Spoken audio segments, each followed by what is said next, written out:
बिस्मिल्लाहिर्रहमानिर्रहीम। अस्सलाम वालेकुम डियर स्टूडेंट्स, उम्मीद है कि आप सब बिल्कुल खैर खैरियत से होंगे और अपनी स्टडीज़ के ऊपर फोकस कर रहे होंगे। Prime minister youth laptop scheme 2025 और फ़ेज़ 4 जो है वो लॉन्च हो चुका हुआ है और इसके लॉन्च हुए हुए तकरीबन जो है वो 26 अप्रैल 2025 को ये लॉन्च हो चुका था और इसकी लास्ट डेट जो है वो 20 मई 2025 है, जो कि तमाम के तमाम पाकिस्तान के लिए इनिशिएटेड है। जी हाँ, ये स्कीम प्राइम मिनिस्टर स्कीम जो है वो पूरे पाकिस्तान के लिए है, चाहे वो यूनिवर्सिटी क्वेटा, गिलगित, पेशावर, लाहौर या कराची किसी भी शहर में है, वहाँ पे उन स्टूडेंट्स के लिए ये स्कीम अवेलेबल है। हर यूनिवर्सिटी का बच्चा इस स्कीम के थ्रू अप्लाई कर सकता है। इसके अप्लाई करने के लिए जो लिंक अवेलेबल है वो हमारे पास ये दिया गया है। ये ब्लू कलर में जो आ रहा है ये एक लिंक है जो कि आप यहाँ पे अपनी एप्लीकेशन सबमिट कर सकते हैं। That is laptop.prime-minister-youth-lab-program.gov.pk।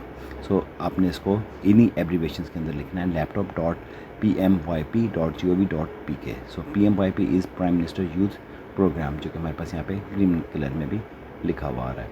तो इस लिंक को आपने ओपन करना है और जैसे ही आप इस लिंक को ओपन करेंगे तो हमारे पास ये वाली वेबसाइट ओपन हो जाएगी जहाँ पे आप इस स्कीम के लिए अप्लाई कर सकते हैं।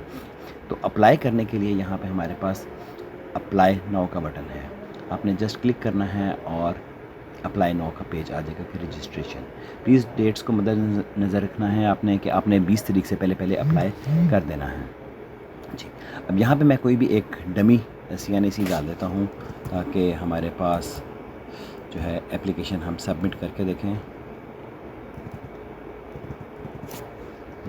जैसे ही आप यहाँ पे एक CNAC डालेंगे 13 डिजिट्स का विदाउट डैशेस, यहाँ पे लिखा हुआ है enter your 13 digit CNAC without dashes. आपने डैशेस नहीं डालने हैं, अदरवाइज सिस्टम आपको एक्सेप्ट नहीं करेगा। तो यहाँ पे लिखा हुआ आ जाएगा वैलिड। इसके अंदर एक और स्टेटस आपका आ सकता है जो कि हम अभी चेक करेंगे, जिसमें आपकी एप्लीकेशन पहले से सबमिटेड थी। लास्ट जो हमारी स्कीम आई थी 2023 की, उसमें आपने अप्लाई किया था और अब दोबारा उसको अपडेट करने हैं क्योंकि आपको उस टाइम लैपटॉप नहीं मिला था, तो वो आपकी एप्लीकेशन अपडेट पे आएगा। उसमें हम एक अलहदा वीडियो में देखेंगे। अभी हमने एक नया CNAC दिया और यहाँ पे हमने इसको कैप्चा को I am not a robot करके सबमिट कर दिया, तो मेरे पास नेक्स्ट पेज आ जाएगा। वैलिड लिखा हुआ है तो हमारे पास ही हम मूव फॉरवर्ड हो सकते हैं, अदरवाइज़ हम मूव फॉरवर्ड नहीं होंगे। जो स्टैटिक वाली हैं वो हमारे पास लाजमी फील्ड्स हैं, मैंडेटरी फील्ड्स हैं, हमें उनको लाजमी फिल करना है। आपका CNAC ईमेल एड्रेस और मोबाइल नंबर जो है वो मस्ट बी वैलिड होना चाहिए, जो कि आप यूज़ कर रहे हैं वो होना चाहिए और मुसलसल यूज़ कर रहे होते हैं वो होने चाहिए। ये ऐसा ना हो कि आप एक कोई पुराना सा या किसी का मोबाइल दे दें और किसी का जो है वो ईमेल एड्रेस दे दें और बाद में आपको वहाँ पे नोटिफिकेशंस आएँ और आपको पता ना चले, तो ये आपके लिए बहुत प्रॉब्लम हो जाएगी। इसलिए अगर आपने मोबाइल नंबर यूज़ करना है तो अपना या अपने पेरेंट्स में से किसी का भी यूज़ कर सकते हैं और ईमेल एड्रेस बिल्कुल अपना ही करना है, क्योंकि आजकल ईमेल एड्रेस जो है वो तकरीबन हर एक के पास ही होते हैं। रिकमेंडेड ब्राउज़र जो है वो हमारे पास क्रोम, फायरफॉक्स या एज, इनमें से कोई भी हो जाए, तो यही मोस्टली हम यूज़ कर रहे होते हैं, तो ये आ जाना चाहिए। एलिजिबिलिटी क्राइटेरिया प्लीज़ हमने फोकस भी कर लिया है और आपने भी अप्लाई करने से पहले देख लेना है ताकि हम डिसक्वालीफाई ना हो जाए। इसको एक्सेप्ट कर लेना है कि मैंने टर्म्स एंड कंडीशंस पढ़ ली हैं और यहाँ पे हम अपना नाम लिख देते हैं। हम कोई भी जो है वो एक बिल्कुल डमी सी एप्लीकेशन को सबमिट कर देते हैं। तो मैंने एक नाम जस्ट लिख दिया और उसका मैंने फादर नेम भी लिख दिया। रैंडम इसकी मैं कोई डेट ऑफ बर्थ लिख देता हूँ, दैट इज़ 1 जनवरी 2000 पूरा कर देते हैं, ठीक है जी। तो जेंडर आपने मेंशन करनी है अपनी, मेल है या फीमेल है। देन यहाँ पे आपका परमानेंट एड्रेस आ जाएगा, तो हम यहाँ पे कोई भी एड्रेस लिख देते हैं, that is ABC and 1 2 3। Province आपने अपना सेलेक्ट करना है कि जी मैं कौन से प्रोविंस में हूँ। सो पंजाब आपने सेलेक्ट किया, ठीक है जी। और जब आप पंजाब सेलेक्ट करेंगे तो यहाँ पे फिर पंजाब से रिलेटेड जितने भी हैं वो सिटीज़ आ जाएंगे।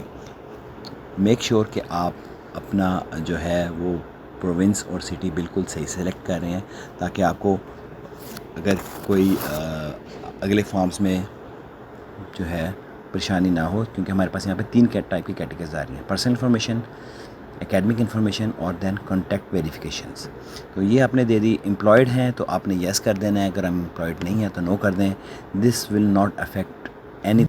सो यहाँ पे नेक्स्ट ऑप्शन हमारे पास आ जाती है कि क्या आपने पहले लैपटॉप रिसीव कर लिया हुआ है कि नहीं। सो अगर आपने लैपटॉप रिसीव कर लिया है तो मेक श्योर कि आप उसको येस और जिस भी इनिशिएटिव से लिया है अगर वो सिलेक्ट कर लेंगे तो डैट विल बी गुड, क्योंकि मोर ओवर हमें या जो भी फोकल पर्सन्स होते हैं उनको पता चल जाता है। और इसमें क्लियरली हमने एलिजिबिलिटी में पढ़ा था कि वो स्टूडेंट्स जो कि पहले से लैपटॉप रिसीव कर चुके हुए हैं वो स्कीम के लिए एलिजिबल नहीं है। तो अगर आपने लैपटॉप नहीं लिया तो आप नो करेंगे, और वो स्टूडेंट्स जिन्होंने अभी सीएम लैपटॉप इनिशिएटिव के थ्रू लैपटॉप्स ले लिए हैं, मोस्टली जो फर्स्ट ईयर के स्टूडेंट्स हैं वो इसके ऊपर ये इस सीएम यूथ इनिशिएटिव को सिलेक्ट करेंगे ताकि वो बिल्कुल आइडेंटिफाई करें कि हमने लैपटॉप पहले से रिसीव कर लिया हुआ है। अगर आपने नहीं किया क्योंकि हमें अभी इसको मूव ऑन करना है तो आप इसको नो पे सिलेक्ट करके नेक्स्ट करेंगे। नेक्स्ट हमारे पास आ जाती है एकेडमिक इन्फॉर्मेशन। इसमें सबसे ऊपर हमारे पास आ जाता है enrollment number. So enrollment number must be your class roll number. आपने यहाँ पे अपना क्लास का रोल नंबर मेंशन करना है। आपने यहाँ पे कोई और चीज़ मेंशन नहीं करनी, क्योंकि आपके डिपार्टमेंटल फोकल पर्सन ने जब आपकी वेरिफिकेशंस करनी है उसका आपका रोल नंबर पता होना ज़रूरी है। वो इजीली आपको इसमें आइडेंटिफाई कर सकता है। तो दूसरे स्टूडेंट्स होंगे एफिलेटेड कॉलेजेस के, उनको मोस्टली रोल नंबर्स के आइडिया नहीं होते हैं, तो आपका फोकल पर्सन इस बेस के ऊपर इजीली अप्रूव या डिसअप्रूव एप्लीकेशंस को कर सकता है। नेक्स्ट आपने यहाँ पे यूनिवर्सिटी सेलेक्ट करनी है कि आपकी यूनिवर्सिटी का मेन कैंपस जो है वो कौन से सिटी में है। मेन कैंपस मैटर करता है कि आपका सिटी का मेन कैंपस कहाँ पे है। जैसे क्वेश्चन मार्क है, इस पर क्लिक करेंगे तो ये आपको हेल्प आउट कर रहा होता है कि select the city of the main campus of your university. आपने मेन कैंपस के सिटी को सिलेक्ट करना है। जस्ट अज्यूम कि पंजाब यूनिवर्सिटी का एक कैंपस झेलम में है, गुजरांवाले में है, पोटोहार में है, तो आपने उस सिटी को सिलेक्ट नहीं करना है। मेन कैंपस पंजाब यूनिवर्सिटी का लाहौर में है तो आपने लाहौर को करना है। सेम एग्जांपल देता हूँ कि BZU के सब कैंपसेस अवेलेबल हैं, लेकिन BZU मुल्तान में है तो आपको यहाँ पे मुल्तान सेलेक्ट करना होगा। मोस्टली हमारे पास एक प्रॉब्लम आ रहा होता है, जो कि अभी यहाँ पे भी आ रहा है, कि हम सिटी देखते हैं कि जी लाहौर लिखा तो हुआ है, लेकिन मैं यूनिवर्सिटीज़ पे जाता हूँ तो मेरे पास यहाँ पे कोई यूनिवर्सिटी नहीं आती और वो कह रहा है कि जी सेलेक्ट सिटी फ़र्स्ट, हालांकि मेरे पास सेलेक्ट पहले से अवेलेबल है। तो इस केस में आपने जस्ट किसी भी और सिटी को सिलेक्ट करने के बाद देखिएगा यहाँ पे हमारे पास यूनिवर्सिटीज़ आ रही हैं और दोबारा आपने लाहौर को सिलेक्ट कर लेना है तो हमारे पास सारी लाहौर की यूनिवर्सिटीज़ अवेलेबल हो जाएंगी। इसी तरह अगर मैं यहाँ पे कराची कर देता हूँ तो यहाँ पे सिर्फ कराची की यूनिवर्सिटीज़ आ जाएंगी। तो मैंने सिर्फ लाहौर टाइप किया और लाहौर में यूनिवर्सिटी ऑफ द पंजाब को मैंने सिलेक्ट किया। जैसे यूनिवर्सिटी ऑफ द पंजाब को सिलेक्ट किया तो मेरे पास अगली फील्ड्स आएंगी। ये सारी अगली फील्ड्स जो हैं वो डिपेंड कर रही होती हैं कि जब तक हम ये प्रीवियस इन्फॉर्मेशन प्रोवाइड करेंगे तो वो आएंगी।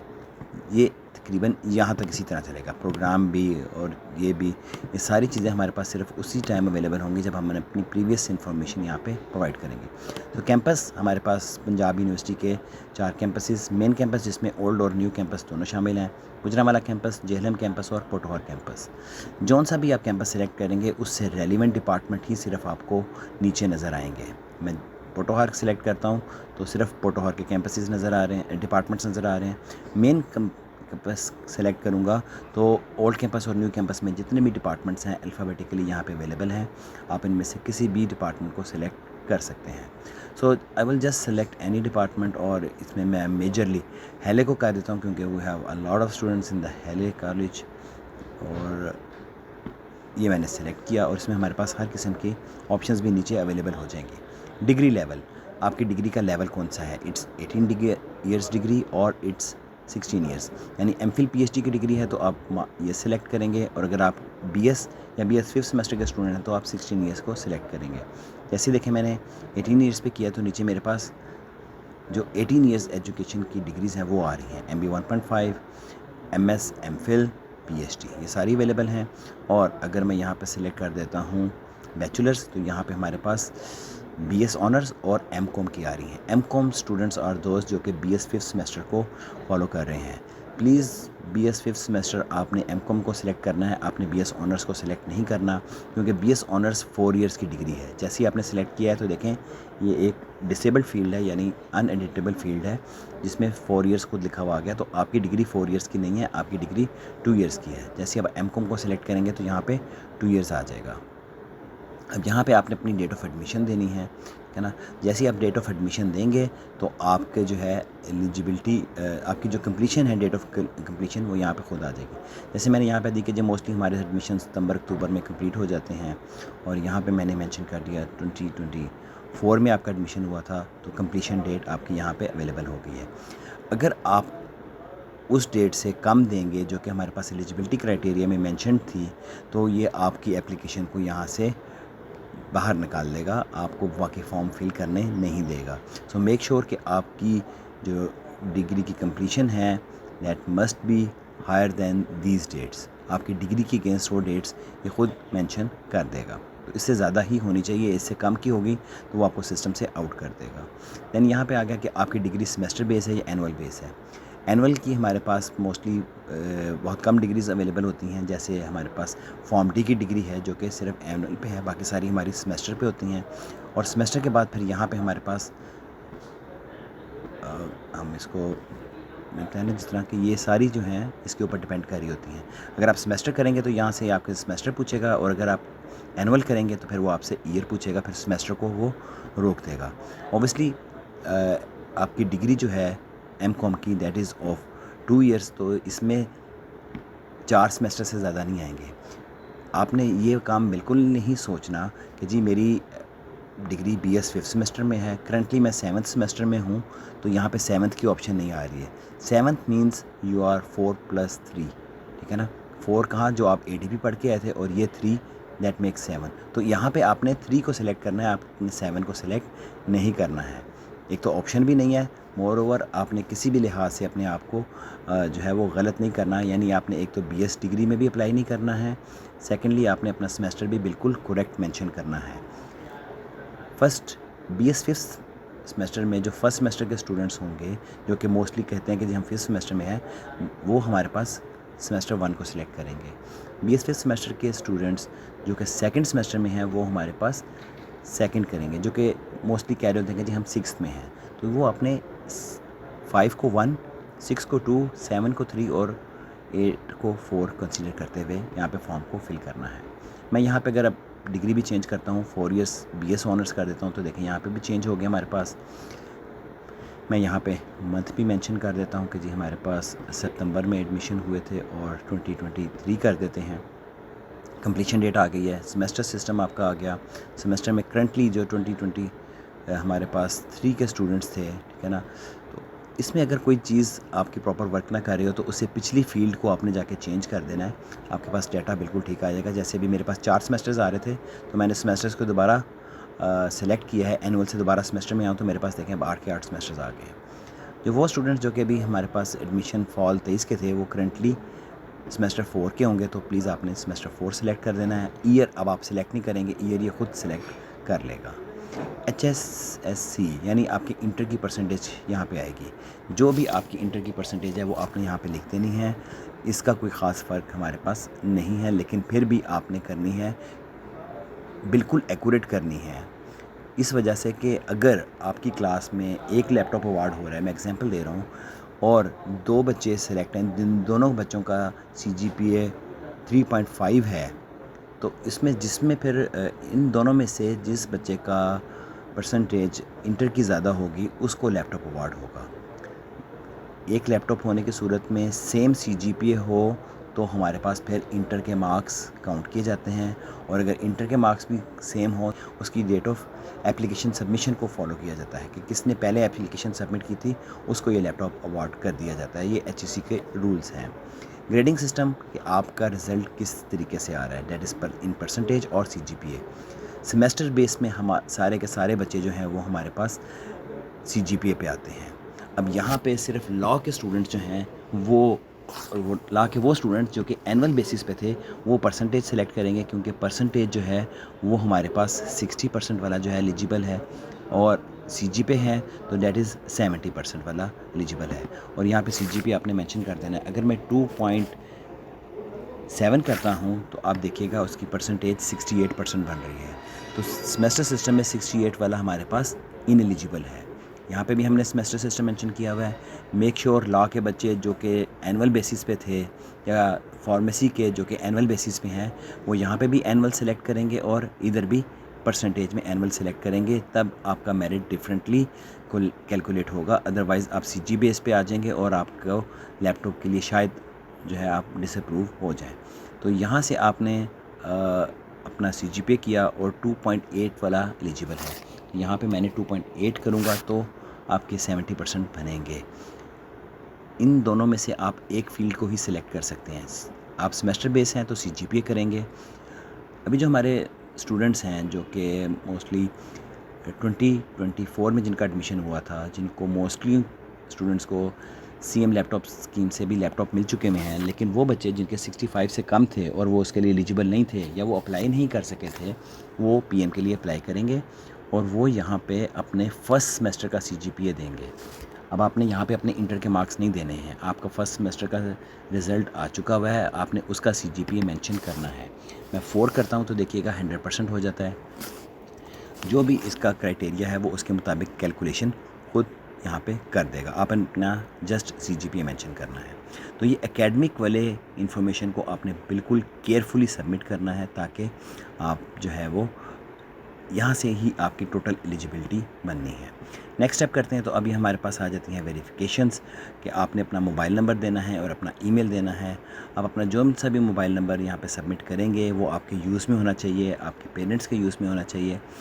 वहाँ पे एक वेरिफिकेशन कोड आएगा और फिर आपने ईमेल एड्रेस देना है जो कि आपके अपने इस्तेमाल में है, वहाँ पे एक वेरिफिकेशन कोड आएगा और तभी ही आप इसको कैप्चा एंटर करके और डिस्क्लेमर पढ़ेंगे और सबमिट कर देंगे। हम यहाँ पे अब अपना एक मोबाइल नंबर देते हैं और देखते हैं कि हमें वेरिफिकेशन कोड्स जो है वो रिसीव हो रहे हैं और हमने कैसे इसमें से पास ऑन करना है। अपना नंबर मेंशन करते हैं,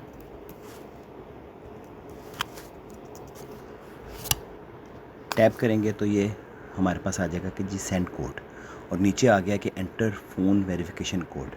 तो मैंने सेंड कोड पे क्लिक किया है और ये वेरिफिकेशन कोड सेंड सक्सेसफुली आपके मोबाइल पे कोड भेज दिया गया है।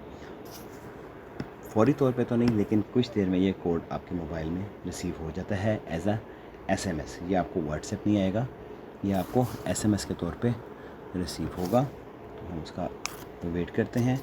मीनवाइल हम यहाँ पे ईमेल एड्रेस भी मेंशन कर देते हैं ताकि आपको ईमेल भी रिसीव हो जाए जितनी देर में आपको कोड रिसीव हो रहा है।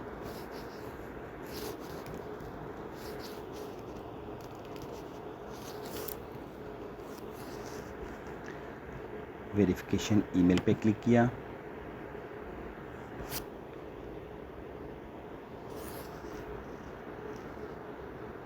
और यहाँ पे आ गया email send successfully, please check your inbox और स्पैम।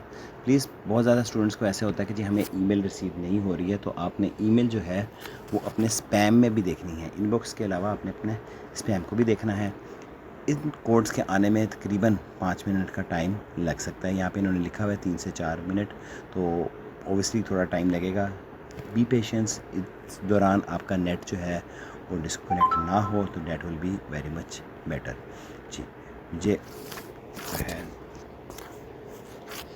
मोबाइल का कोड रिसीव हो गया है। हम यहाँ पे मोबाइल का कोड दे देते हैं और इसको हम वेरीफाई कोड करते हैं। ठीक है जी, ये ग्रीन हो गया है, दैट मीन्स कि आपका वेरिफिकेशन कोड मोबाइल वाला ओके है।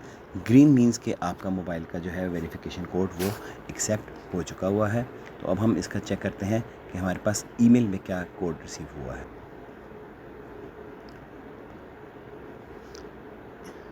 ईमेल का वेरिफिकेशन कोड भी हमें रिसीव हो गया है और ये तकरीबन वही कोड हमें रिसीव हुआ है जो कि हमारे मोबाइल पे रिसीव हुआ था। तो date will be much better. और देखिए जैसे ही हमने इसको वेरीफाई पे क्लिक किया है, वैलिड ईमेल लिखा हुआ और प्लस ये इनका जो आउटलाइन है वो ग्रीन कलर की हो गई है। दिस शोज़ के हमारे वेरिफिकेशन कोड जो है वो बिल्कुल सही सबमिट हो गए हैं। नॉट अ रिपोर्ट पे क्लिक करें, डिस्क्लेमर को आप पढ़ लें कि जी हम हमारे पास क्या कह रहे हैं कि जी हमने सारी इन्फॉर्मेशन बिल्कुल सही सबमिट की है और जो है हम इसी के रिस्पॉन्सिबल हैं। I provide the required information which is exact as per my academic record and request for consider my application for the scheme. In case any information provided by the applicant, his her online application form is found to be incorrect or false at any stage, he she will be disqualified and shall be held for any legal action. So make sure कि आपने अपनी information बिल्कुल सही की है, ताकि आप इस डिस्क्लेमर को ओके करते हुए ये बता रहे हैं कि मैंने अगर कोई भी इंफॉर्मेशन सही नहीं दी तो मेरे अगेंस्ट कोई ना कोई लीगल एक्शन जो है वो किया जा सकता है। सबमिट करते हैं और आपको ये मैसेज आ जाएगा कि you have successfully registered yourself for prime minister laptop scheme.